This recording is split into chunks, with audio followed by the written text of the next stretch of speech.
Hi students, this is Miss Williams here again. Today we are going to talk about what a good expository essay looks like. And we're going to look at two pieces of writing to see what those authors did and how they included introductions, transitions, conclusions, and what their reasons and examples looked like and sounded like. So here, this was the prompt that these two students had. They had to think about inventions you believe are useful, and they had to write about an invention that is important to their life. Tell what the invention is and explain what makes it important. So the first piece we're going to look at is this essay here. And so in the beginning, she starts off saying, I love medicine. So I can tell the way that she indents, this is going to be her introduction. So I'm going to write intro here so that way we know what that is. I love medicine. It rocks because it helps me a lot. Something that causes allergic reactions to go away and is a part of my morning routine is called the life-changing medicine. Okay, so real quick, I know she's going to be talking about medicine. She mentioned it twice. She had an interesting way. She didn't use a question or a quote or an opinion. I mean, that kind of is her opinion, but she didn't have to use the words, in my opinion. So you can be creative with your introduction. It doesn't have to be with those two that I showed you. I like here how they have the one reason. One reason why I like medicine is because it keeps me from sneezing and coughing.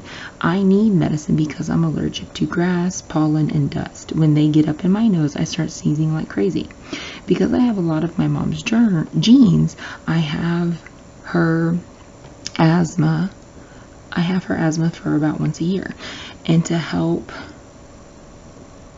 me, my dad gives me a breathing treatment which involves the one and only medicine. So I like here how she included an example from her life. Example from her life. Okay, so I can do that as a writer. I can include examples from my life, and I'm not going into a whole story about it. It's just a short little example of something from her life to connect to her main idea, medicine. Then here she uses the next reason, so another transition. So I'm going to put a T here for transition, and it looks like down here she's going to use another one. Here's another transition. The next reason why this stuff is important is because it helped my awesome mom when she hurt her leg when on a step on our staircase. One afternoon while I was watching TV, I heard a cry near the stairs. I knew it was my mom, so I flipped over the couch, found her, and flew up the stairs as fast as I possibly could. When my dad helped her down the stairs, Mom took a lot of medicine to help her feel better, and 2 days later she felt better, thank the Lord. So again, example from life, and another example from her real life. Okay, so she's making it sound a little more interesting by using examples from her life. The final reason why I love medicine is because it took away from my pain from my closest, most wonderful twin sister ever.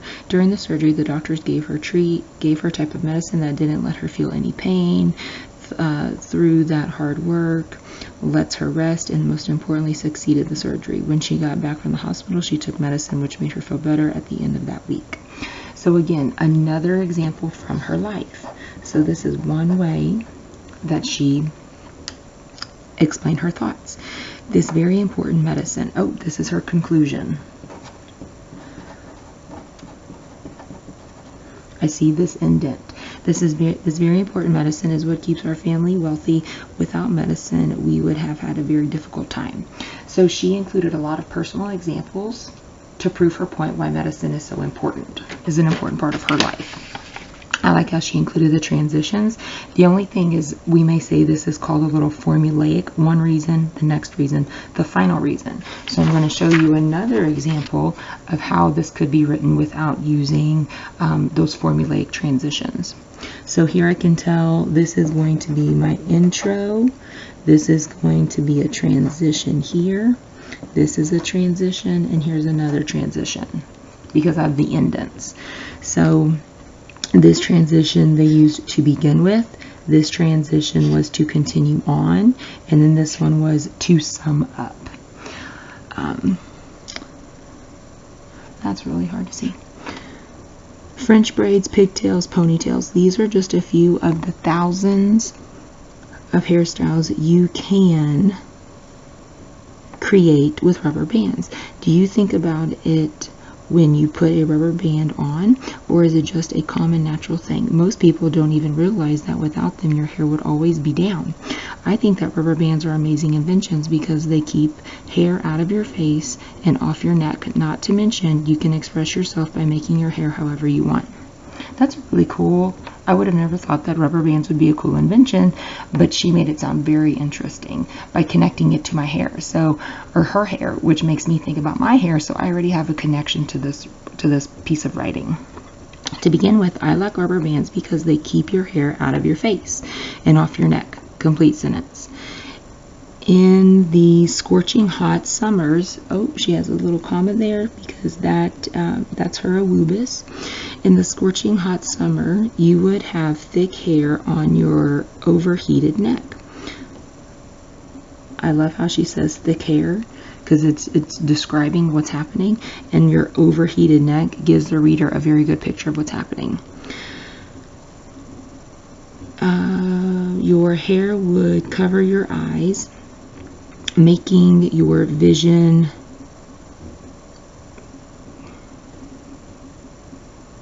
decrease with clarity. When you went outside, you would not only be baking hot, you would also not be able to see well. Okay, so she's talking about the hair being in her eyes. It was a little hard to read there, but we could make it out. To continue on, another reason rubber bands are a great invention is that you can express yourself by making your hair exactly how you want. If it's a casual day, you could tie your hair up in a ponytail. If you are going to a grand party, a French braid would do the job. You may also try out different styles to see what suits you. You can associate the hairdo with what you are wearing, such as if you are dressing as a cowboy girl, braid, pigtails would be suiting. Okay, so she gives some really good examples in there, and I can picture what's happening. And she's staying on topic. That's another important thing. These writers, they're staying on topic. She's talking about rubber bands. Everything in here is about rubber bands and hair. To sum it up, so this is her conclusion. So we have, I'm going to put R1 for reason 1, R2 reason 2, and then conclusion. To sum it up, rubber bands are fabulous because they keep your locks off your face and neck. Plus they let you transfer your inner creativity to your marvelous hair. Love that. Transfer your inner creativity to your marvelous hair. Next time you want to put on a rubber band, think about what life would be without them. Okay, so she has the conclusion and the introduction sound very, very similar, but we want to make sure that we have that structure. Intro, reason 1, reason 2, and then our conclusion. And we also want to make sure that we're using those transitions within our writing so that way our readers understand the flow of our essay.